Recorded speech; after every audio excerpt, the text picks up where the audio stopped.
Good morning, world. It's your boy OG coming back to you again with some more game, telling you the truth and what it is. Now, it's been a lot of talk in the news. There's been a lot of white people calling the police on black people, harassing them. I mean, you see it everywhere, and I done lived it, you know. I mean, I'm a black man. Hey, I've been living this since I was like 12, 13 years old.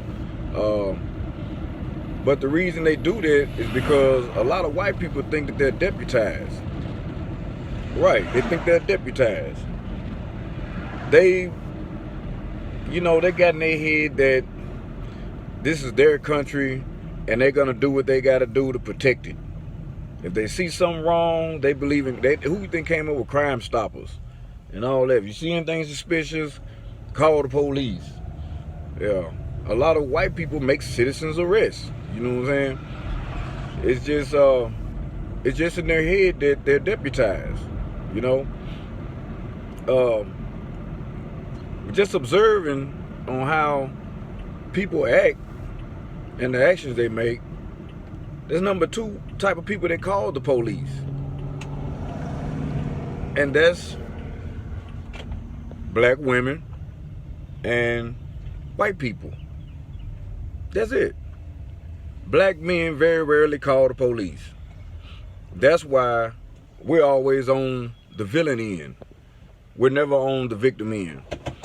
And when we call the police, we can't get the same results as somebody white call the police or a woman call the police, female. Because they don't respect black men at all. Because we supposed to be the bad guy, you know. This has to change.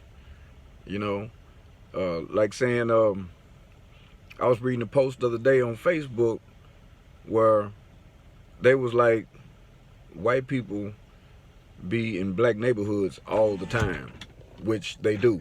They be in black neighborhoods all the time. Nobody calls police because we're not racist.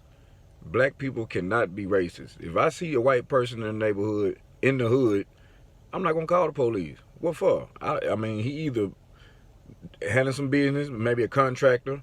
A lot of people think he the police because white people really don't be in the hood like that unless they working. So nobody really pays attention to white people when they in the hood, and nobody calls the police on them. Nobody harasses them or anything. I mean, unless you just like where they sell dope at or something. You know, you might get robbed, but other than that, nobody really mess with white people. If you driving and you got shades on, they ain't looking your way. Okay, they just trying to stay out the way. But let a black man be in white folks' neighborhood. He could be working. They will call the police on you. Yes, call the police on you. I done been fired and everything. I done been to jail for working. Yeah, in the predominantly white area. So, you know, a lot of times I have to turn down jobs just because it's in a racist part of town. And I don't want the harassment. But here it is, 2019, and we still got to deal with racism, and it's a shame. Hopefully when 45 get up out of there, a lot of things can change. But if you got any comments or questions, put them in the comments. And don't forget to subscribe. OG the Money Man, I'm out.